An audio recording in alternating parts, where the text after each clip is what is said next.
Senhoras e senhores, a pré-temporada lá em Barcelona acabou. Não teremos mais carros na pista nos próximos dias e vamos demorar um pouquinho mais para ver esses carros de novo na pista. Dito tudo isso, o que a gente pode concluir logo depois dessa primeira semana, desse teaser dessa temporada 2026 que está se aproximando pouco a pouco? Temos as voltas que as equipes conseguiram, temos alguns sinais de que algo pode estar certo e algo pode estar errado, e temos alguns indícios dos rumos que esse campeonato pode estar tomando. E ao contrário do que a gente achava, talvez não seja exatamente o que a gente pensa, ou talvez seja. Vamos falar sobre isso.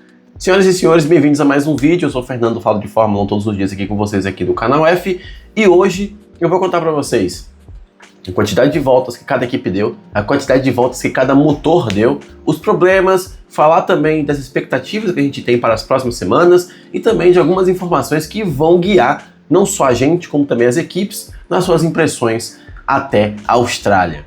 Se for novo por aqui, não esqueça de se inscrever no canal e já clica no like, porque o like ajuda e muito na divulgação desse vídeo. E não esquece de hypar também, porque isso também influencia. E é o seguinte, graças à tabela que o perfil Fórmula Direta fez lá no Twitter, o perfil espanhol, com base nos dados que o Soy Motor, o perfil e o veículo, na verdade, que acompanhou a pré-temporada lá em Barcelona, sabe-se lá como que eles estavam conseguindo tantas fotos através dos arbustos lá de Montmeló. Mas bem, temos aqui o total de voltas que cada equipe deu e cada motor deu. A gente vai analisar de primeiro momento isso aqui no vídeo e na outra parte eu vou contar sobre além dos números e do que eles apresentam. Vamos lá. A Mercedes, óbvio que foi o destaque, favoritaça, é a equipe mais rápida, porém nesse caso o favorito é a equipe mais confiável. 500 voltas só do carro da Mercedes, enquanto o seu motor, com as suas três equipes, a Williams não foi, então McLaren, Mercedes e Alpine deram 1.137 voltas. A maior quantidade de voltas por equipe e por motor foi da Mercedes. Porém, ela não ficou tão atrás, tá? Ela não ficou tão atrás. Por quê? A Ferrari marcou 437 voltas, enquanto a Haas foi a terceira equipe que mais deu voltas, com 391. Dessas duas, só a Haas teve problema, como você consegue perceber ali no terceiro dia. A Haas tinha tudo para fazer muitas voltas, porém, enfim, teve um problema, não conseguiu. E, mesmo assim, ainda ficou em terceiro lugar, porque o resultado é excelente. A Haas poderia, inclusive, ter chegado ali mais perto ainda da Ferrari, ou até mesmo ter ultrapassado e chegado mais perto da Mercedes, como o motor que mais deu voltas, uma equipe que mais deu voltas. E a Alpine fecha o top 4 com o motor Mercedes. Deu 60 voltas no primeiro dia, teve um probleminha, logo depois 125 mais 164, terminou com 349. Dito tudo isso, aqui nós já temos a surpresa, que é o motor Ferrari. Surpresa, já que muita gente não estava colocando muita expectativa em cima disso. However, Racing Bulls e Red Bull combinadas deram por volta de 620 voltas, o que é um resultado excelente para uma equipe que está fazendo seu motor agora. Tem gente que fala, pô, mas é um motorzão Ford. A Red Bull já estava desenvolvendo seu próprio motor antes da Ford chegar. Então vamos dizer que é um motor Red Bull com adesivo da Ford ainda. Mas ainda assim, é um resultado excelente, com ou sem a Ford. Primeira vez da Red Bull investir no seu próprio motor, e ele se mostrou muito confiável, surpreendendo até mesmo a própria equipe, cujo único problema que ela teve foi o radiar batendo. Tirando a Racing Bulls, que teve uma pausa aqui e ali, mas como você consegue ver na quantidade de voltas, não foi uma pausa que interferiu tanto assim no seu dia, ela conseguiu se virar com o que tinha. Seguida da McLaren, que teve um problema de combustível no segundo dia com o Piastri, porém no terceiro conseguiu dar muitas voltas e ficou ali com 278 voltas. Já no caso da Audi, nós temos aqui a equipe que mais evoluiu em confiabilidade no período de testes. Teve um problema seríssimo com o carro do Bortoleto, ela preferiu nem voltar para a pista para entender melhor o que estava acontecendo. No terceiro dia, lá na quarta-feira, ela conseguiu marcar mais voltas com o Hülkenberg, dando uma tranquilizada na gente, enquanto no terceiro, sem problemas, enquanto no quinto, no caso, sem problemas, 148 voltas, na verdade, com os seus dois pilotos, marcando 243 voltas, enquanto o Cadillac ficou com 164. Ok, é a Cadillac. E Aston Martin, que chegou na quinta-feira, teve que parar o carro por precaução na quinta ainda, Na sexta, com o Alonso marcou 61 voltas e ok. Né? Para um carro que chama mais atenção pelo seu design do que pela confiabilidade, estava com um limitador de velocidade ativado, estava com o motor elétrico desligado, para tentar entender o que estava acontecendo com o motor a combustão, ok, deu tudo certo.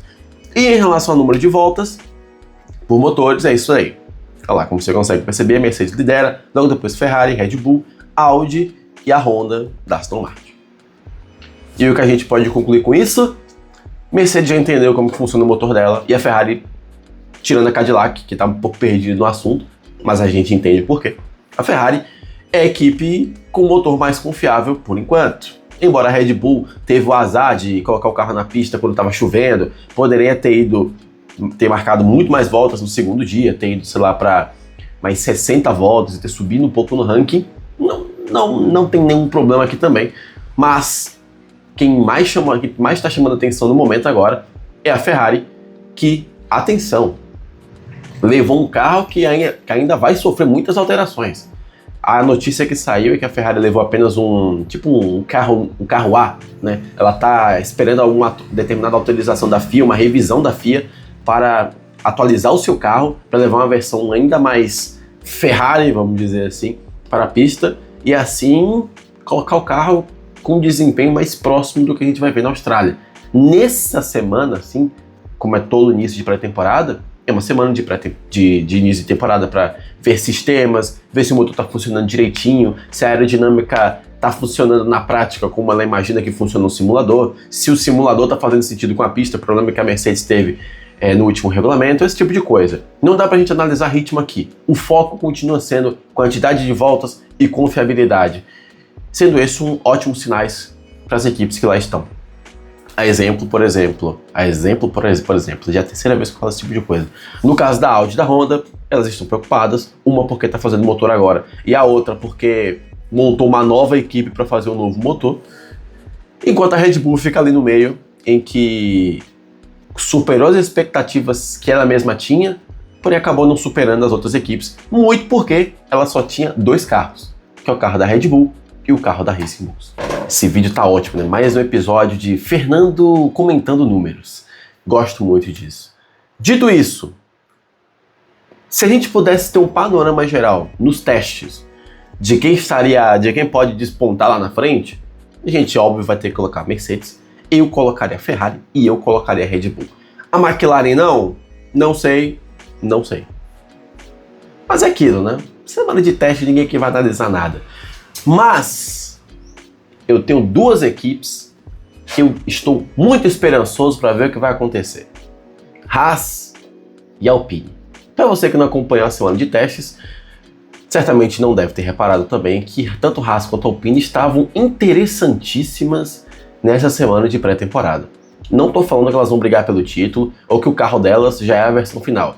E também nem que estão usando combustível sintético, no caso combustível biodegradável, que eles deveriam estar usando, porque existem especulações que os motores que foram lá para Barcelona não estavam utilizando os combustíveis para esse regulamento, estavam utilizando combustíveis ainda do regulamento anterior, justamente para verificar se os motores estavam funcionando e para tirar qualquer problema que poderia ser relacionado ao combustível nessa primeira semana.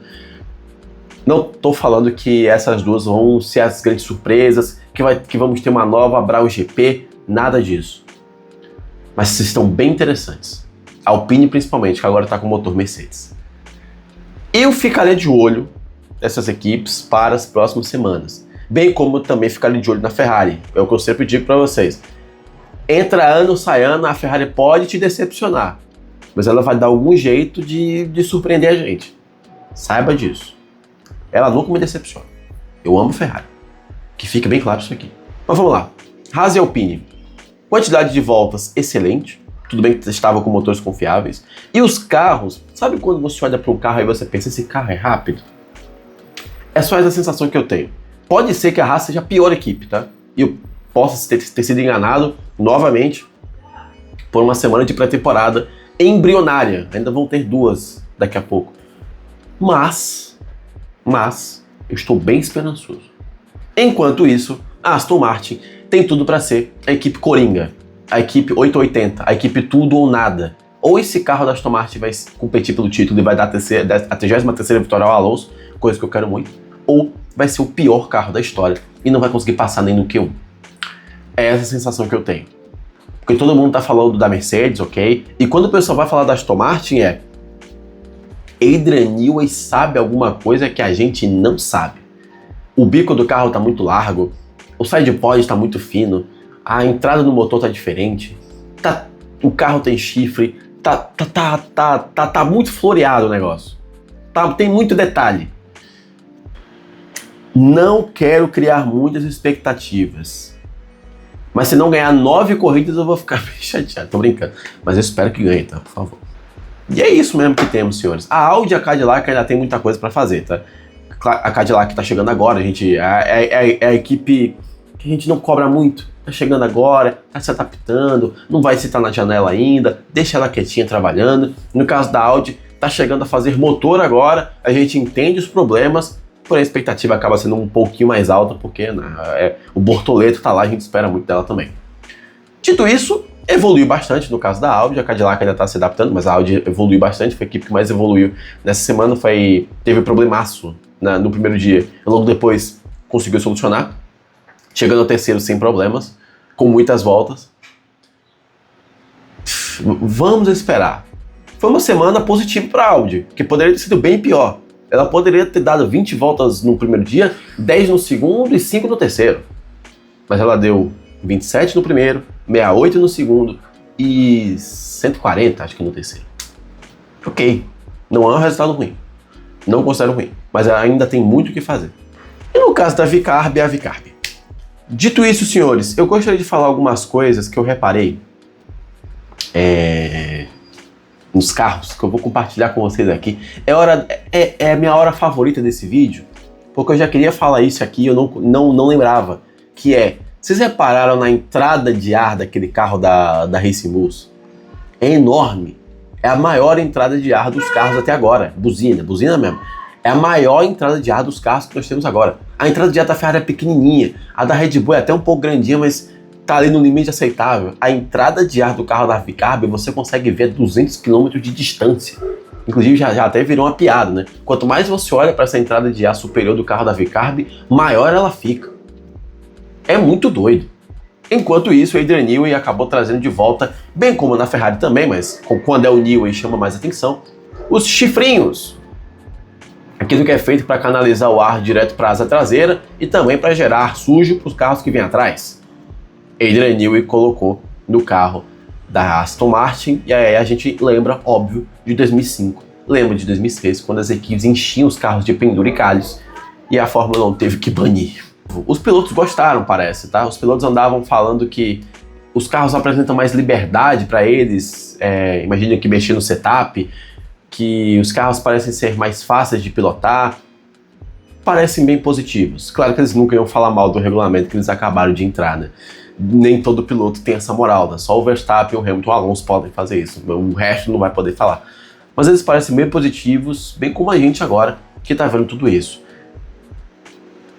Enfim, vamos esperar as próximas 2 semanas de pré-temporada para ver o que vai acontecer e se o regulamento vai se provar bom para as equipes e principalmente bom para o campeonato e se teremos uma competitividade. Diferentemente de outras eras, em que tínhamos apenas 2 equipes de topo e o resto estavam brigando para sobreviver, hoje nós temos uma Mercedes, bem financeiramente, uma Ferrari nem preciso falar, uma Red Bull, que apareceu em 2009, temos a McLaren voltando, temos uma Aston Martin endinheirada, temos uma Audi com grande investimento e uma Cadillac que não vem para brincar. Claro que nesse primeiro ano, dificilmente, teremos uma briga pelo título fora de Mercedes, Ferrari, Red Bull e talvez McLaren. Mas vamos lá. Estou esperançoso pro que vem por aí. Dito isso, a Mercedes vai ganhar todas as corridas. Enfim, senhores, eu quero saber suas opiniões. Já tô zicando. Quero saber suas opiniões. Comenta aqui embaixo. Se gostaram do vídeo, você já sabe o que fazer. Clica no like e se inscreve no canal para ver mais vídeos meus. Esse canal agora que já tá virando uma espécie de podcast do almoço, né? Não tem muita edição, apenas eu falando para a câmera e vocês, claro, conversando comigo aqui. Até o próximo vídeo. E eu tô vindo aqui no final desse vídeo, por meio desse áudio, para dizer que, embora essas impressões tenham sido obtidas lá de Barcelona na pré-temporada com os carros na pista, muita coisa pode mudar na ordem do grid, na hierarquia das equipes e também no desempenho. E conforme as pessoas vão falando que o combustível ainda vai mudar, já que especulam que as equipes usaram os combustíveis antigos lá em Barcelona, temos que ver ainda como que os novos motores vão reagir aos novos combustíveis. Então, a depender, a confiabilidade pode ser afetada ou não. Mas isso a gente só vai descobrir em Barcelona. Então, sim, essas impressões ainda são válidas, mas vamos aguardar um pouquinho para decretá-las de uma vez por todas.